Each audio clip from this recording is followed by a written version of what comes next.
Y a propósito de la libertad en Venezuela, expertos politólogos han señalado al país como el más volátil en Latinoamérica.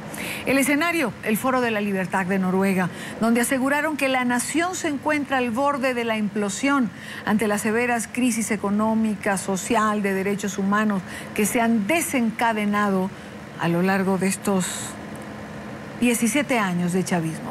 Larry Diamond, profesor de Ciencias Políticas y Sociología en la Universidad de Stanford y autor de 36 libros en la materia de democratización de países en desarrollo, se encuentra con Julio César García, enviado especial de NTN 24 a Oslo, para conversar sobre este tema. Julio, adelante.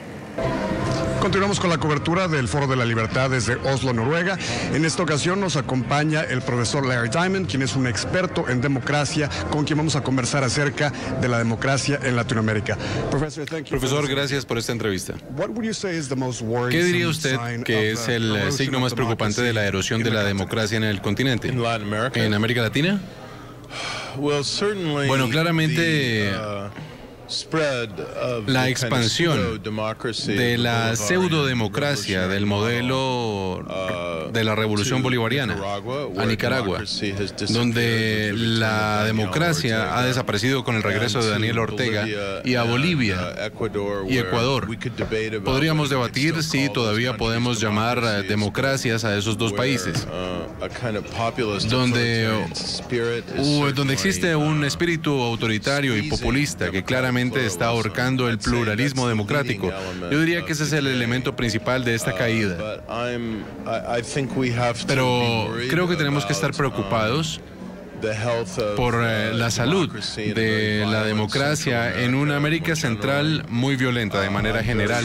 También estoy muy preocupado por la caída del Estado de Derecho y el constitucionalismo en Argentina, donde pensábamos que la democracia estaba consolidada y que podíamos darla por sentada. La corrupción y el gobierno débil que se ha revelado en Brasil, aunque se podría admirar la movilización de la sociedad civil allá. La violencia relacionada con el narcotráfico en México y su reto a las autoridades democráticas y al Estado de Derecho. Creo que estos son los elementos principales. ¿Usted diría que estos líderes políticos en diferentes países que están promoviendo la erosión de los valores democráticos no solamente están expandiendo su ejemplo, sino hablando y aprendiendo uno de otro sobre cómo aumentar esta represión? Sí, hay evidencia que ellos están aprendiendo uno del otro y están cooperando uno con otro. Primero que todo, sabemos que el dinero de Venezuela ha penetrado profundamente en los procesos políticos, tal vez no solamente en la región de los Andes, sino más allá. Y esta falta de apoyo regional o de condena regional en lo que está ocurriendo en Venezuela, pero además, ¿usted diría que esta indiferencia de la comunidad internacional en organizaciones como las Naciones Unidas, que no ha pedido al presidente Maduro que, por ejemplo, libere a los prisioneros políticos en Venezuela? Creo que existe indiferencia de manera general en la comunidad internacional, sí, donde hay una falta de compromiso adecuado y de preocupación moral. Creo que eso es bastante cierto. Naciones Unidas es una institución bastante extraña.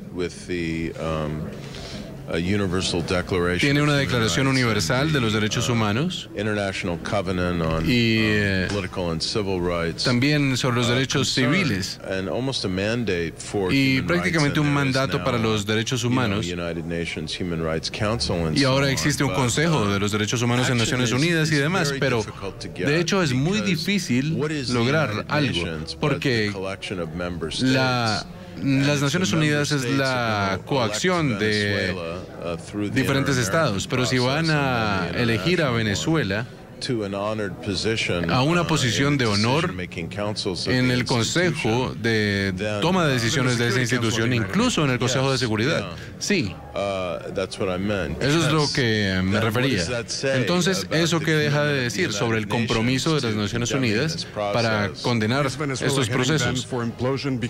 ¿Venezuela se dirige entonces a una implosión por todas las diferentes crisis que están convergiendo en este momento? Bueno, las tendencias son preocupantes. Veamos sencillamente el aumento de la violencia criminal.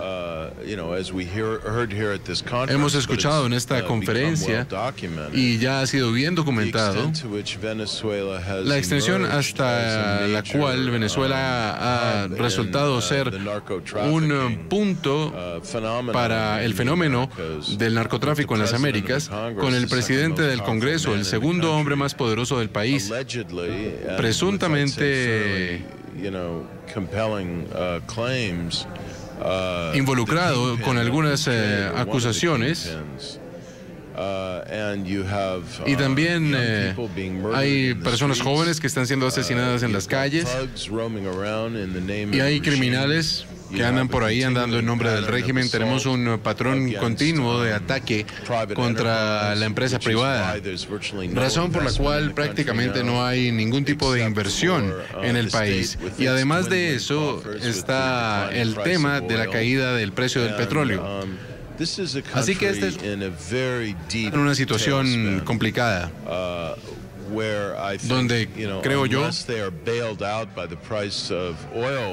el precio del petróleo sí se dirigen a una implosión. Gracias, profesor. La opinión experta desde Noruega. Con esta información regresamos con ustedes con más desde el Centro Internacional de Noticias. Gracias a Julio César García en Oslo, en Noruega.